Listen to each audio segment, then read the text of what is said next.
세계 선교의 지형이 변화하고 있다. 서구권 중심에서 비서구가 주도하는 선교 패러다임으로 변화하고 있으며 이주민 증가 속도는 급격히 빨라지는 한편 선교사 추방과 비자 이슈는 나날이 심각해지면서 또 어느 때보다 이주민 선교의 필요성이 높아지고 있다. 이러한 선교 지형 변화에 발맞춘 선교학 연구와 인재 양성이 절실한 가운데 개교 50주년을 맞은 아신대학교의 지난 발걸음이 주목받고 있다. 교파를 초월해 국제적이고 복음적인 산학 교육기관으로 세워진 아신대는 아시아 교회 지도자 양성으로 아시아 교회 성장의 산파 역할을 해왔으며 국내 체류 이주민들을 선교해 역파송하는 이주민 선교의 패러다임을 주도해왔다.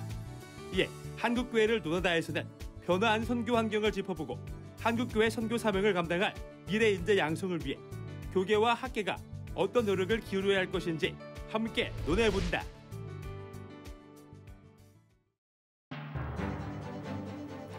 안녕하십니까. 한국교회를 논하다 진행을 맡은 박찬호 교수입니다. 한국교회는 선교 140주년을 앞두고 있는데요. 선교 역사상 한국교회는 정말 놀라운 성장을 이뤄냈습니다. 서양 선교사들에게 복음을 받아들인 후 초창기에 자립을 이루고 아시아와 세계를 선교하는 교회로 성장해 이제는 손꼽히는 선교사 파송 국가가 되었는데요. 오늘 한국교회를 논하다에서는 한국교회 100년여간의 선교적 열매를 돌아보고 변화하는 선교 환경 속에서 앞으로의 과제는 무엇인지 함께 짚어보고자 합니다. 오늘 말씀 나누실 출연자들을 소개하겠습니다. 먼저 아신대학교 정홍열 총장님 함께하셨습니다. 안녕하세요. 반갑습니다. 아신대학교 선교학과의 김한송 교수님 함께하셨습니다.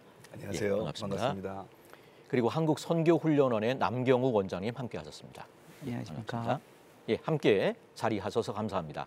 하나님께서 우리에게 많은 명령을 하셨지만 땅끝까지 복음을 전파하라는 선교 사명만큼 귀한 것은 없습니다.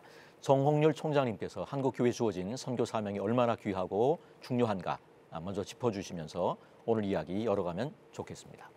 예, 우리 한국교회 선교의 역사가 약 140년 정도라고 하는데요.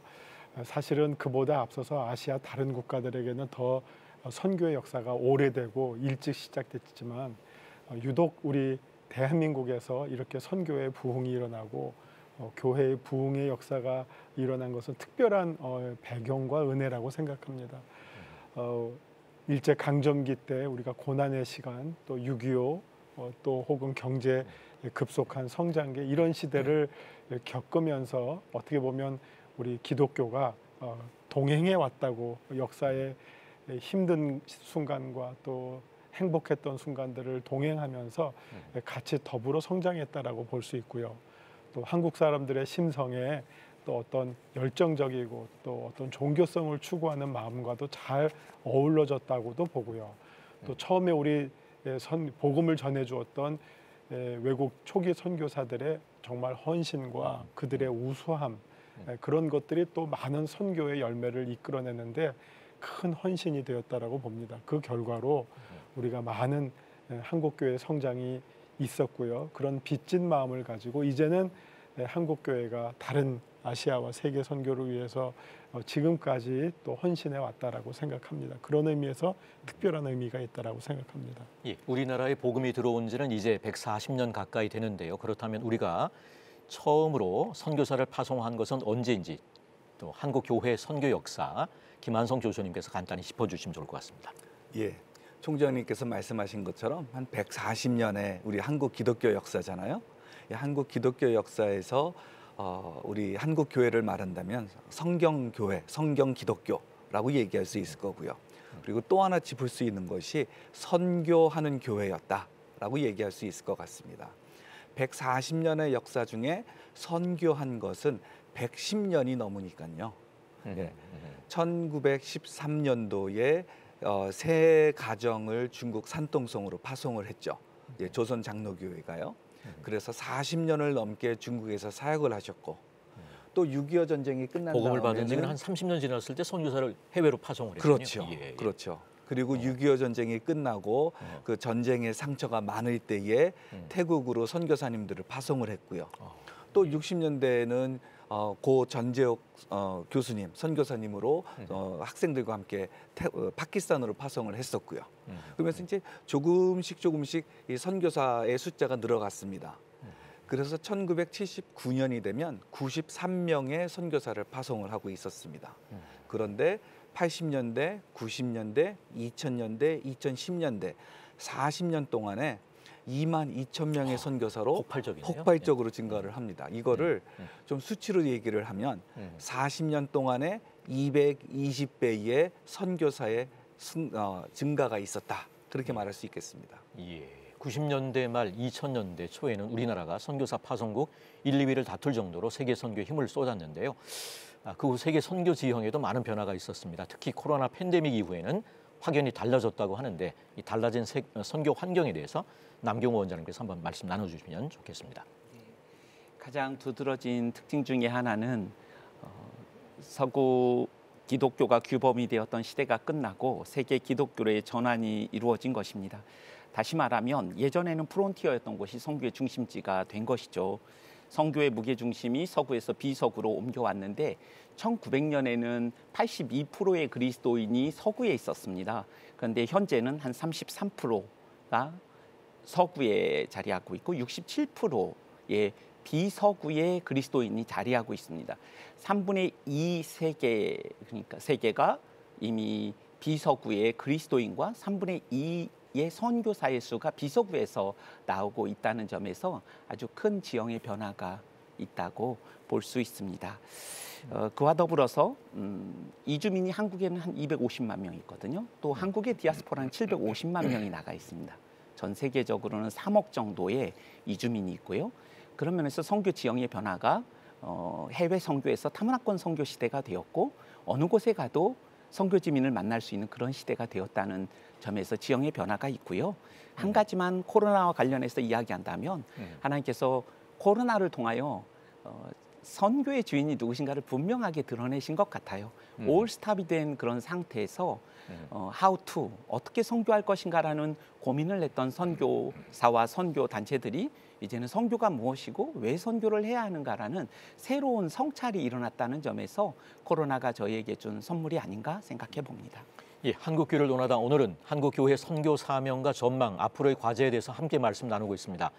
앞서 선교 역사를 짚어보면서 1970년대 이후에 타문화권 선교가 급증했다고 말씀해 주셨는데 고 한경직 목사님과 같은 한국교회 지도자들의 열정 그리고 이를 따르는 성도님들의 순종과 헌신이 있었기에 가능한 일이었다라고 볼 수 있겠는데요. 아신대학교의 시작도 그때쯤으로 기억하는데 설립정신의 한경직 목사님의 선교 비전에 담겨 있다고 하는데 이 정영juk 총장님께서 한번 말씀 나눠주시면 좋을 것 같습니다. 예, 그 한경직 목사님 가정이 이미 그분의 조부와 부친께서 1890년도 평양에 오신 사무엘 마펫 선교사님의 전도를 통해서 기독교로 개종한 가정이고요. 그다음에 성장할 때도 숭실대학교를 다닐 때 그 베어드 그 학장과 함께 그 조교를 하면서 선교사와 교제하면서 성장하셨고 또 미국에 가서도 선교지에서 온 정말 낯선 한 사람의 학생으로서 프린스턴에서 학창 시절을 보내셨고요. 그런 그분의 삶 시작서부터 전개 과정이 다 선교를 떼어놓고는 말할 수 없는 그런 환경이었다라고 생각합니다.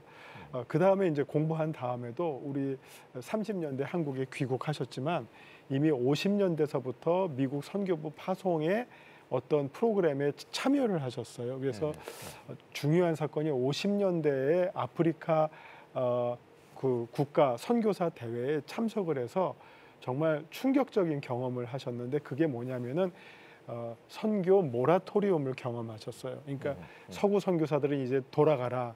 이제 우리 아프리카 선교는 우리가 하겠다. 그때 이제 아프리카 지역의 독립운동과 맞물려서 그런 선교 독립운동이 일어났던 것을 현장에서 목격하면서 그 생각을 가지고 이제 아시아 교회, 한국 교회는 물론이고 이제 자립적인 선교로 나가야 되겠고 아시아 교회 선교도 아시아 사람들이 이끌어야 되겠다. 그 결과로 이제 아세아 지도자들을 배출하기 위한 아세아연합신학교를 세우게 된 그 아이디어를 거기서부터 얻으신 것이죠.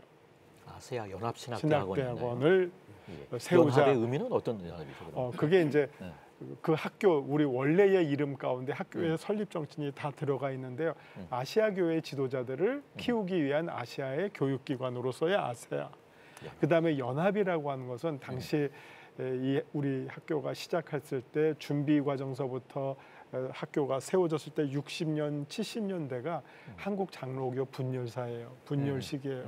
합동과 통합이 분열돼 있었고 고신도 분열돼 있었고 성결교단도 분열돼 있었고 근데 그런 분열의 시기에 이 선교를 위해서 장로교 안에서 합동, 통합, 고신 그리고 성결교 이런 4개의 교단이 연합을 해서 선교를 통한 교육기관을 세우자 하는데 뜻이 모아져서 세워진 학교가 아세아 연합 신학대학원이에요. 한국 교단이 분열하던 시대에 네, 예. 선교를 위해서 아시아 그렇죠. 선교를 위해서 예, 연합하자. 이거는 한국 교회의 예. 흑 역사만 있는 게 아니라 아주 뭐, 정말 예. 자랑스러운 역사라고 말할 수 있는 그런 아름다운 시간들이죠. 1974년이군요. 4년도. 그게요. 예, 예. 이후 50년 한국 교회 선교 역사와 함께 걸어오면서 엑츠가 어떤 역할을 감당했다고 평가하시는지 또 선교적으로 어떤 열매가 있었는지 한번 김한성 교수님께서 나눠주시면 좋을 것 같습니다. 예, 아주 좋은 질문이신데요. 제가 이 대답을 한 4가지 정도로 좀 정리해 볼 수가 있을 것 같습니다. 첫 번째는 1970년대에 한국 교회의 선교 운동의 바람을 불어넣은 그러한 역할을 했죠.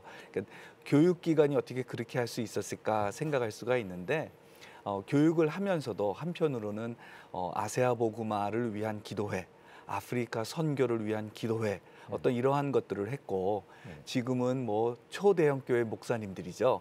그런 교회 목사님들이 우리 학교에 모여가지고 같이 기도하고 아세아 복음화의 비전을 나누고 그러면서 이제 선교에 참여하게 된 것 그것이 하나이고요. 그리고 두 번째로는 우리가 교육기관으로서 당연히 선교 지도자들을 양성해 왔습니다. 예, 첫째 우리 학교는 아신대학교는 우리나라에서 최초로 선교학 학위 과정을 운영을 했습니다. 그거의 열매가 플러신학교에서 은퇴하신 박교 교수님이라든지 그리고 바울선교회, 예, 깡통교회로 유명한 바울선교회의 이동희 목사님, 예, 이분들이 초기에 공부하셨던 분들이고요. 또 그 크림에서 수십 년 동안 섬기셨던 문상철 박사님, 예, 우리 엑츠 출신이십니다. 그리고 또 세 번째로 아까 총장님께서 말씀하신 것처럼 아신대학교는 한국교회의 선교 연합운동에도 그 기초를 놓았는데 오늘날 한국 세계 선교협의회 KWMA 단체가 너무나도 좋은 일을 많이 하고 있지 않습니까? 그것이 시작이 된 것이 바로 우리 아신대학교 서대문 캠퍼스입니다. 그리고 그거의 초대 총무가 전호진 교수님이셨고요. 예, 그래서 그 KWMA가 미약했을 때에 이것이 잘 정착하도록 하는 그러한 역할을 했고요.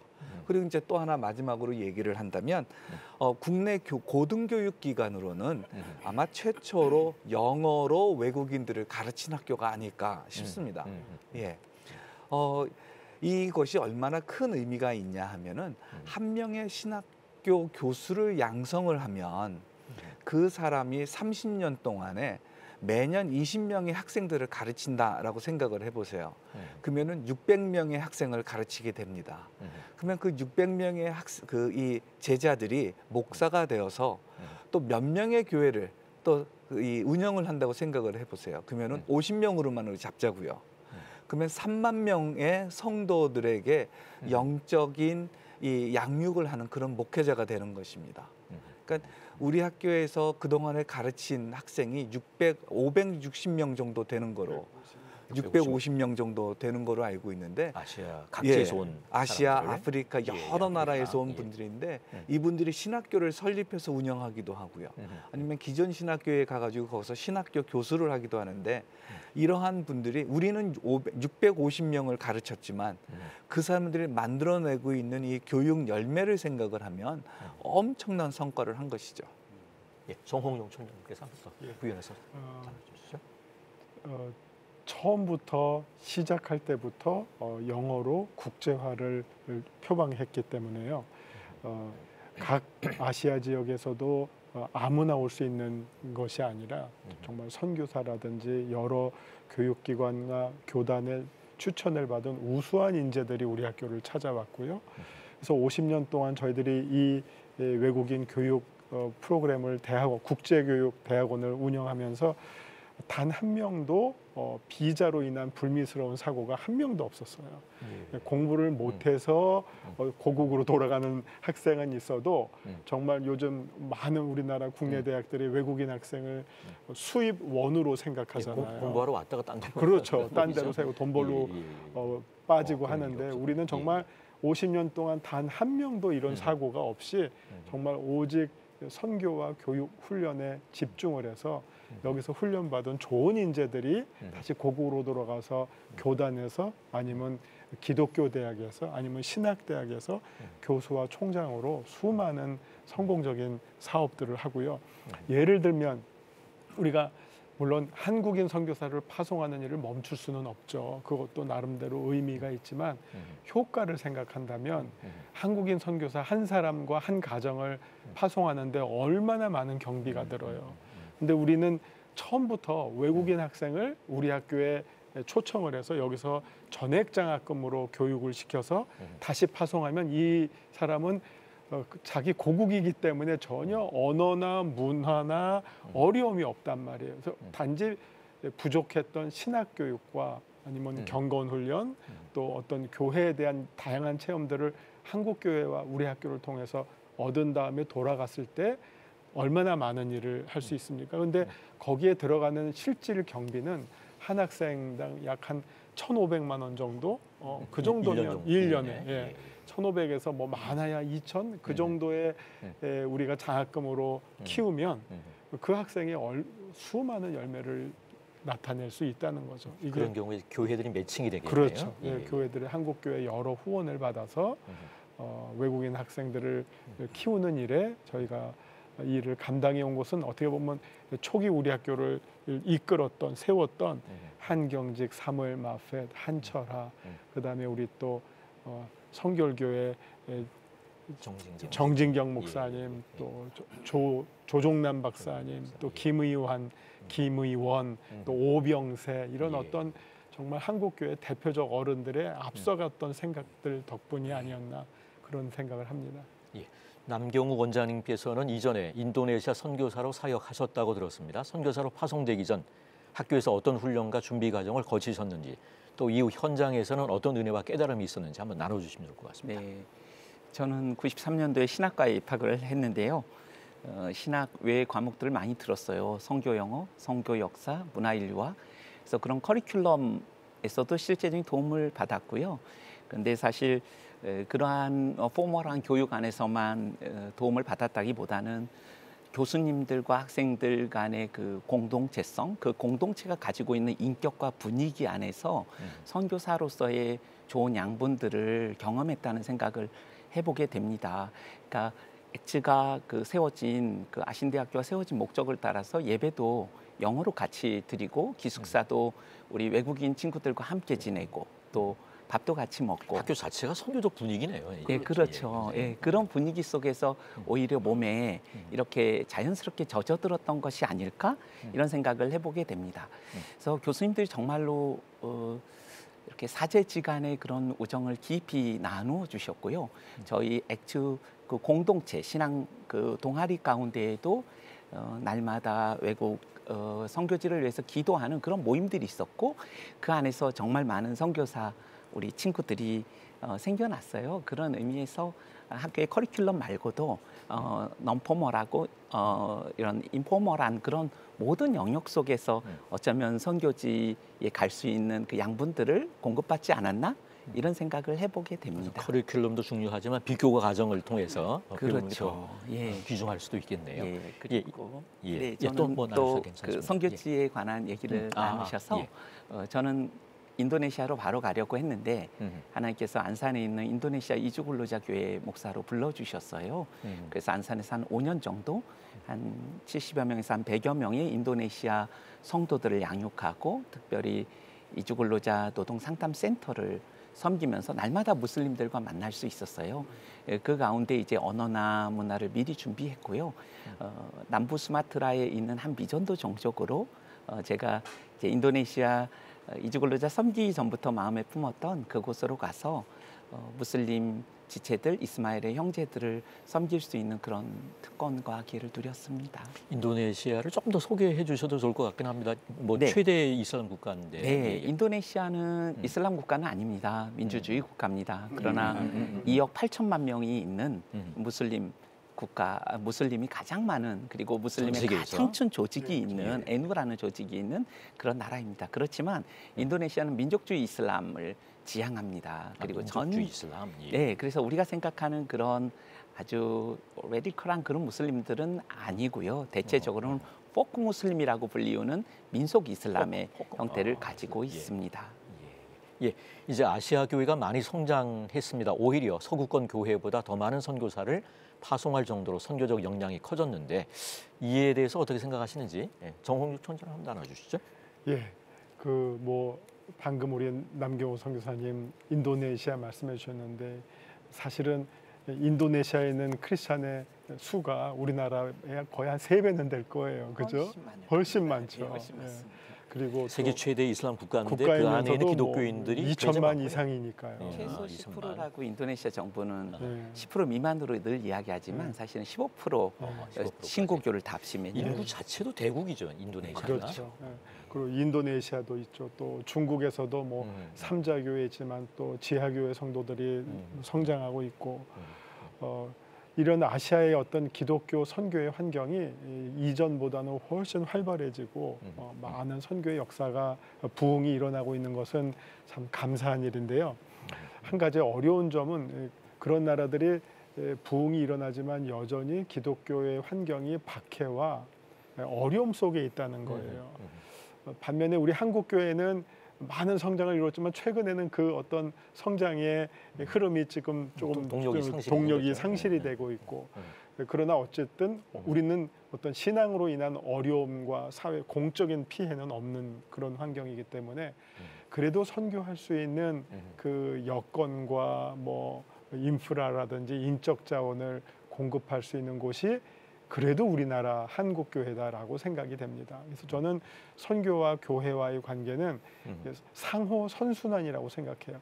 선교하는 교회가 성장하고 교회가 성장하려면 또 선교를 해야 되고 여기서 이 선순환의 고리가 멈추면 교회도 죽고 선교도 죽고라고 생각합니다. 그래서 이런 어떤 한국 성장 동력, 한국교회 성장 동력이 멈춰가고 있지만 오히려 하나님께서 또 이주민이라고 하는 새로운 선교의 대상과 환경을 우리에게 주셨죠. 아까 250만이라고 했는데 앞으로 아마 인구 절벽 시대에 더 많은 외국인들이 우리나라에 들어올 수밖에 없는 상황 속에서 새로운 선교 대상과 환경을 우리 한국교회가 잘 또 찾아서 동원을 하면 오히려 또 한국교회에 좋은 선교 부흥의 기회가 있겠고요. 또 과거에는 저희들이 우리가 키웠던 외국인 학생들을 의무적으로 본국으로 돌아가게 했어요. 왜냐하면 눌러 앉는 것은 이게 열심히 투자를 해서 키웠는데 눌러 앉으면 이게 무슨 소용이 있느냐. 그래서 꼭 본국으로 돌아가서 사역하는 것을 거의 뭐 의무조항처럼 했는데 이제는 오히려 이쪽에 본국에서 온 많은 이주민들이 있기 때문에 이쪽에서도 사역할 수 있는 기회가 이전과는 상상할 수 없이 많이 넓어졌기 때문에 저희 학교가 정말 이런 새로운 환경 속에서 선교할 수 있는 특화된 조건을 갖추고 있는 학교가 아니겠는가 그런 생각을 하게 됩니다. 예, 앞서 이주민 선교의 필요성이 점점 더 중요해지고 있다는 말씀을 나눴는데요. 그렇다면 좀 더 구체적으로 이주민 선교가 어떻게 이루어질 수 있는지 김한성 교수님께서 의견을 한번 나눠주시면 좋겠습니다. 예, 제가 마침 요번 학기에요. 그 이주민 선교 과목을 그 석박사 학생들과 같이 공부를 했습니다. 근데 이 이주민 선교 내지는 이주민이라고 하는 이 주제는요. 여러 학문 분야에서 지금 열심히 공부하고 있는 아주 복잡한 주제입니다. 심지어 문학에서도 이주민 문학을 공부하고 있습니다. 예, 심지어 문학에서도요. 예. 그런데 이제 이거를 우리가 선교로 가져와서 본다라고 하면 이주민 선교에 대해서 우리가 꼭 기억을 해야 될 것이 이 사람들을 우리가 어떤 눈으로 볼 거냐라고 하는 것입니다. 여러의 눈이 있을 수가 있을 것 같아요. 뭐 우리나라에 돈 벌러 온 사람, 내지는 도움이 필요한 사람, 아니면 뭐 가난한 나라에서 온 사람, 뭐 여러 가지 관점이 있을 수 있지만, 그러나 하나님의 관점을 우리 한국교회가 갖는 것이 중요할 것 같습니다. 하나님이 사랑하시는 잃어버린 영혼들이다.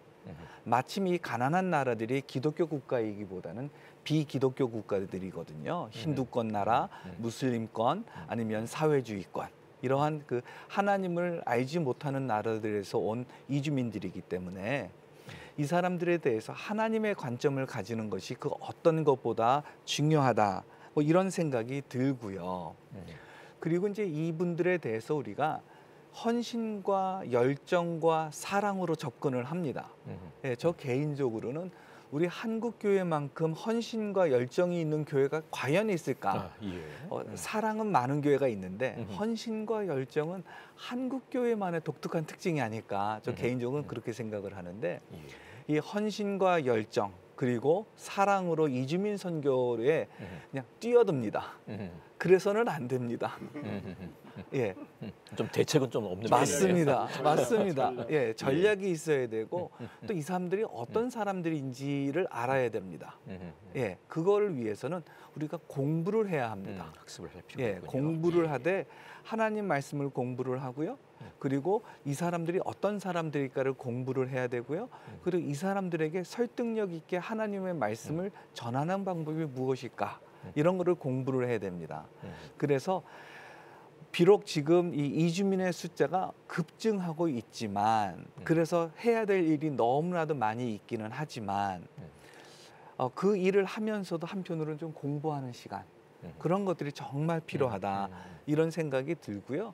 이런 점에서 우리 아신대학교는 이 이주민 선교 관련해서 참으로 좋은 교육을 제공하고 있는데, 현재 우리나라 이주민 선교계에서 아주 활발하게 활동을 하고 있고 역할을 하고 있는 분이 있는데, 뭐 노규섭 박사님, 아니면 홍광표 목사님, 이런 분들이 다 우리 액트에서 공부하고 계신 분들입니다. 예, 뭐 한 두 분 정도 언급을 하셨는데 아신대 졸업생 중에 뭐 좋은 사례가 있으면 또 소개를 한번 해주시면 될 것 같습니다. 너무나 많죠. 뭐 아마 지금 대한민국 선교계에서 활동하고 계시는 분들 가운데 공부하셨거나 아니면 지역 연구소에 관여하고 계시거나 아니면 연구 교수를 하고 계셨던 분들을 꼽자면 한두 분이 아닐 정도로 뭐 많이 있고요. 또 뭐 인도 같은 지역에서는 오네시모스라고 하는 동무는 성결교단 총회장을 역임하고 있고요. 뭐 각 신학대학과 기독교 대학에서 교수와 총장으로 사역하고 있는 사람들은 수십 명이에요. 수십 명에서 일일이 언급할 수 없을 정도로 많이 있어요.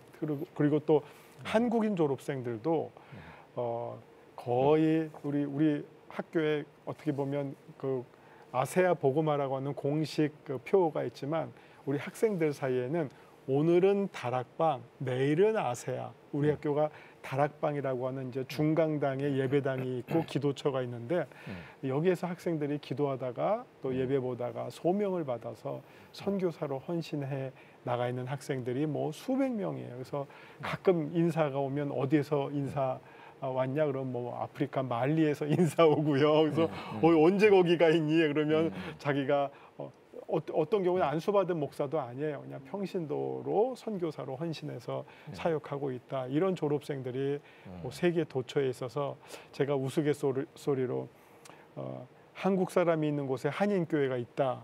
맞잖아요. 한국 사람 두세 명만 있어도 그곳에 한인교회가 세워지는데, 한인교회가 있는 곳에 액체 출신의 한국인 혹은 외국인 졸업생들이 사역하고 있다라는 말을 덧붙여서 쓰고 싶습니다.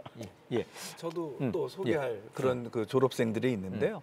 뭐 조금 전에 제가 언급했던 홍광표 목사님 같은 경우는 안산에서 태국인 교회를 하죠. 근데 이게 단순히 교회만 하는 것이 아니라 거기에서 제자가 된 이 교인들이 태국에 가가지고 교회 개척을 하는 거예요. 태국 선교를 그렇게 예. 그래가지고 아예 태국에 하나의 교단이 만들어졌고요. 또 또 우리 학부 졸업생 중에는 장희선이라고 하는 졸업생이 있습니다. 이 장희선 동문 같은 경우는 우리 선교 영어학과에서 저한테 배웠던 제자인데 이 동문 같은 경우는 졸업한 다음에 미국으로 건너갔습니다. 그래서 미국에서 석사 박사 공부를 한 다음에 작년이죠 아마 그 텍사스 A&M 대학교라고 아주 유명한 대학교입니다. 예, 거기에 조교수로 임명이 돼가지고 예, 그 가르치고 있는 그런 동문도 있고요. 또 외국인으로 얘기하면 제가 잘 알고 있는 이 네팔에 망갈만 목사님이 계십니다. 이 망갈만 목사님 같은 경우 이제 80년대 말 90년대 우리 액치에서 아신대학교에서 석사 공부하고 목회학 박사를 하셨는데 이분이 그 카트만두 도시 안에 그 파탄 코이노니아 파탄 교회를 개척을 하셨어요. 그 교회가 네팔에서는 제일 큰 교회 중에 하나입니다. 그리고 그 교회가 네팔 전역으로 70개 교회를 예, 개척을 하시고 그래가지고 이분이 네팔에서는 아주 그 존경받는 예, 그런 목사님이시죠. 예. 계속해서 한국교회 선교 전망과 과제에 대해서 말씀 나눠보고 싶은데 열매 맺는 선교를 위해서 준비된 선교사를 파송하는 것이 무엇보다 중요할 것 같습니다. 남경호 원장님께서 앞으로 선교 현장에서 선교사가 갖춰야 될 역량은 무엇일지 그리고 이를 위해 어떤 훈련들이 필요할지에 대해서 한번 나눠주시면 좋을 것 같습니다. 네. 현실적으로 한국 선교가 이전처럼 양적으로 많은 선교사를 보내서 세계 선교에 기여할 수 있을까? 사실 그 양적으로 보면 전망이 밝지는 않은 것이 사실입니다. 그러나 질적으로 자신의 삶과 사역을 깊이 성찰할 수 있는 역량을 가진 선교사를 우리가 배출할 수 있다면 세계 선교에 자그맣게나마 유의미한 기여를 할 수 있다라고 생각을 하고 그것이 이제 선교 훈련과 한국 선교의 미래에 깊은 연관성을 가지고 있다라는 생각을 해보게 됩니다. 과거에는 한국 선교사가 재정을 가져가고 모든 것들을 실행하는 역할을 했다면 이제는 한국 선교사들은 자신의 사역에 대한 성찰을 깊이 할 뿐 아니라 스스로 선교지의 그 사역이 지속 가능한 사역이 되게 하기 위해서는 그들이 스스로 저희 한국교회가 했던 것처럼 자치할 수 있는 그러한 원리들을 실행할 수 있도록 그것을 넘어서 진정한 자립에 이르게 하는 자신학화라고 하죠. 그러니까 선교지민이 스스로 성경을 읽고 해석할 수 있는 그 자신학화 여정에 친구가 되어주는 역할을 할 수 있는 그런 선교사가 필요하다고 생각합니다. 그런 의미에서 저희 선교 훈련에 있어서 가장 중요한 가치를 두고 있는 것은 선교사의 태도와 자세입니다. 그래서 선교사가 사실은 손님이고 학생이며 수혜자라는 인식을 가지고 가는 거예요. 무엇인가를 주기 위해 가는 것이 아니라 사실은 우리가 가기 전부터 이미 일하고 계신 선교의 주인이신 그 하나님 어떤 역사를 하셨는지를 목도하면서 사실은 수혜자가 되는 것이죠. 그래서 실제로 스리랑카의 로이스 목사가 얘기한 것처럼 선교는 거지가 거지에게 빵이 어디 있는지를 알려주는 것이다. 동일한 거지로서 우리가 무엇인가를 전달할 때 여기에 힘이 들어가는 존재가 아니라 저희가 같은 친구로서 파트너십을 어떻게 이룰 수 있는가. 그들을 정말로 존경하고 사랑하는 선교사가 될 수 있다면 그 선교사의 사역의 열매의 많고 적음과 상관없이 그 선교사가 떠났을 때 진짜 그 선교사를 그리워하고 사랑하고 존경할 수 있는 그런 선교사가 육성될 수 있을 것이다라는 생각을 하면서 저는 저희 선교사님들이 사역의 스킬과 다양한 선교의 커리큘럼을 배우지만 사실은 익숙한 대로 살아갈 수밖에 없는 우리의 한계를 어떻게 하면 겸손한 성육신적 태도를 가지고 선교할 수 있을까? 거기에 가장 주안점을 두고 훈련하고 있습니다. 예. 동영상이나 온라인의 활용, 챗GPT 활용 능력도 선교사에게 점점 필요한 어떤 덕목이 되어가고 있는데 김한석 교수님께서 학교에서 또 이런 분야들에 대한 실질적 교육이 이루어지는지 이 부분을 한번 좀 나눠주시면 좋을 것 같습니다. 예, 이번 가을에 인천에서 그 로잔 4차 대회가 열리지 않습니까? 그 로잔 4차 대회에서 이 선교 대상에 대해서 발표한 내용이 있는데 그것 중에 아주 주요한 대상이 바로 온라인에서 만날 수 있는 사람들입니다. 예, 우리나라의 40대, 50대, 60대 이상의 분들은 아무래도 오프라인이 더 익숙하죠. 그래서 전도도 오프라인에서 하죠. 예, 그런데 노방전도 뭐 이렇게 맞습니다. 해야죠. 예, 예. 맞습니다. 축호전도, 네, 노방전도 축호전도, 뭐 예. 이런 거를 하잖아요. 근데 30대 이하, 특별히 20대, 10대가 되면 이 사람들은 정보를 온라인에서 구합니다. 예, 그런 면에서 이 온라인의 중요성은 매우 높아졌는데요. 저희 학교에 전병철 교수님, 이수인 교수님, 유지윤 교수님 같은 분들이 이 온라인 교육에 아주 매진을 하고 계십니다. 예. 특별히 기독교 교육학과를 기독교 교육 미디어학과로 바꿔서요.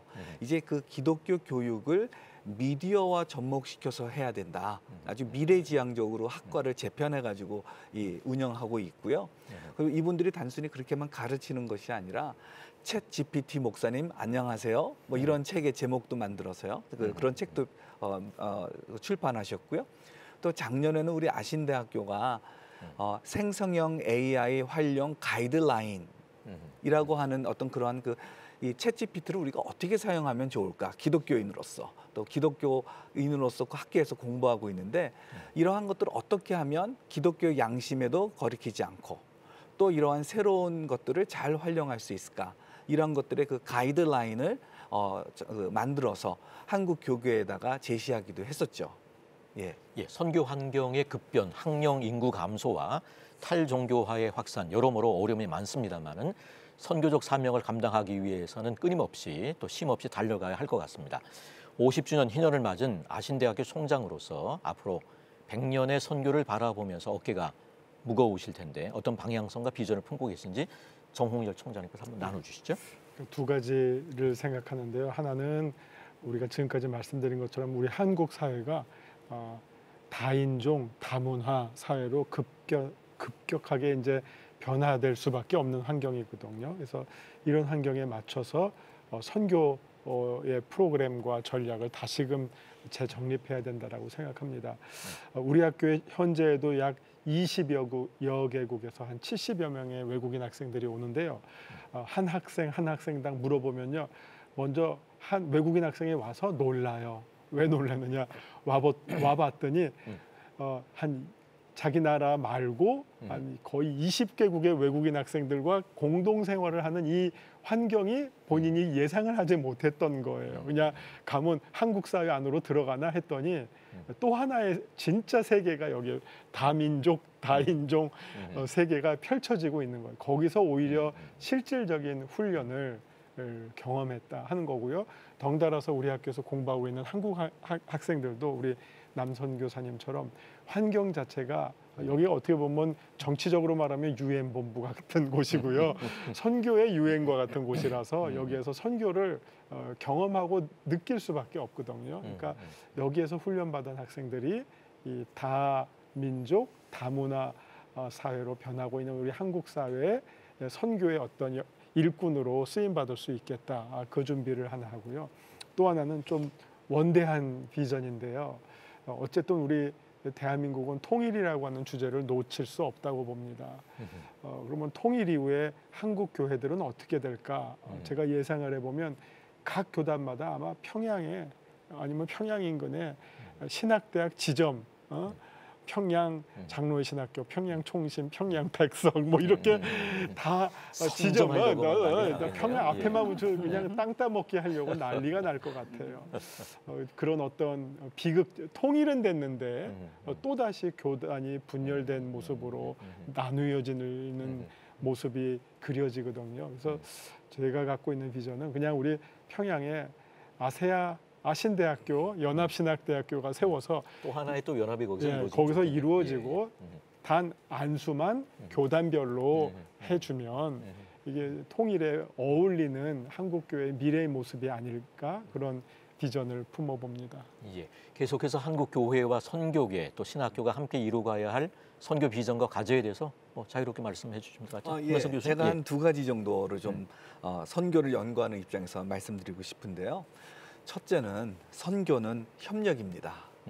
예, 선교를 할 때에 좁은 길을 선택하듯이 해야 되고 또 반석에 집을 짓듯이 해야 되는데 그것이 바로 협력이라고 얘기할 수가 있겠습니다. 우리 한국교회가 어느 정도 규모만 돼도 사실 하고 싶은 일, 또 할 수 있겠다 하는 것들은 흔히 할 수 있는 그러한 능력을 갖추고 있습니다. 그런데 그거를 혼자 마음대로 해버리면 그때 잠깐은 좋아요. 근데 오래 가지 못합니다. 예, 그리고 또 그 끝도 사실 안 좋은 경우가 너무 많습니다. 할 수 있는 대로 선교 협력을 추구해야 될 것 같고요. 그리고 아까 제가 말씀드린 것처럼 열정과 헌신으로는 부족합니다. 예, 공부해야 합니다.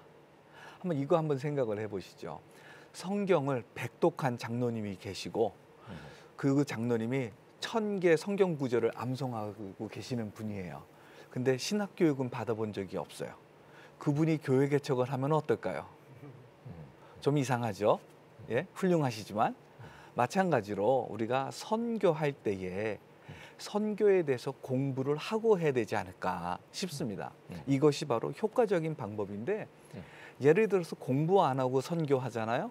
그러면 고생은 고생대로 하고 돈은 예를 들어서 1억이 들어갔다 하면 공부를 하고 하면 고생은 덜 하고 돈은 2천만 쓰면 되는 예, 그렇게 효과적인 방법이 될 것 같습니다.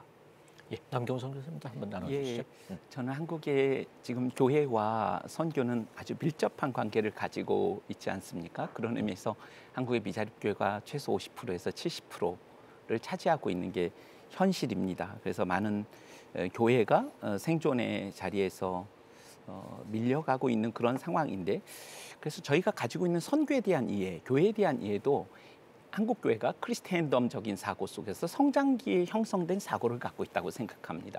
현실을 좀 직시하는 가운데 새롭게 그동안 우리가 가지고 있던 선교에 대한 정의들을 날마다 질문하면서 가야 하는 것이 아닌가? 그리고 이런 선교의 이런 말씀을 드리기 죄송하지만 현실적으로 흉년기에 우리가 들어서고 있는데, 이런 가운데 선교의 주인이 누구신가? 그분 하나님이시다라는 거죠. 삼위 하나님이 선교의 주체라는 것을 기억할 때 우리는 한 신학자가 얘기한 것처럼 bold humility라고 하는 담대한 용맹스러운 겸손함을 가질 수 있는 것이죠. 그래서 선교의 주인이 하나님이시라는 것을 또 기억하고, 선교하시는 하나님이시라면 선교하시는 하나님의 선교하는 백성으로서의 정체성을 교회가 다시 한번 새롭게 하는 것, 선교에 참여하는 교회가 아니라 선교를 본질로서 이해하는 그러한 성도들 간의 그런 정체성의 확립으로부터 이런 선교가 건강하게 다시 시작할 수 있겠다라는 생각해 봅니다. 네, 끝으로 정홍일 총장님께서 한 30초 정도 마무리를 해주면 좋을 것 같습니다. 네, 지난 50년 동안 우리 아신대학교가 하나님께서 세워주신 정말 외국인 학생들을 양육하고 또 선교를 강조하는 학교로 지금까지 잘 이어온 것을 감사드리고, 또 앞으로 100년을 바라보면서 한국 교회가 나아갈, 또 세계 교회가 나아갈 선교의 좋은 모델들을 또 계속해서 개발하고 실천하는 그런 학교로 계속 쓰임 받고 싶습니다. 예. 한국 교회를 논하다 오늘은 변화하는 선교 지형을 진단하고 앞으로의 선교 과제에 대해 말씀 나눠보았습니다. 특별히 희년을 맞이한 아신대학교가 한국 교회와 함께 아시아 지도자 양성과 이주민 선교라고 하는 귀한 사명을 잘 감당해 나가기를 기대하면서 오늘 순서 여기서 마칩니다. 함께해 주신 여러분 고맙습니다.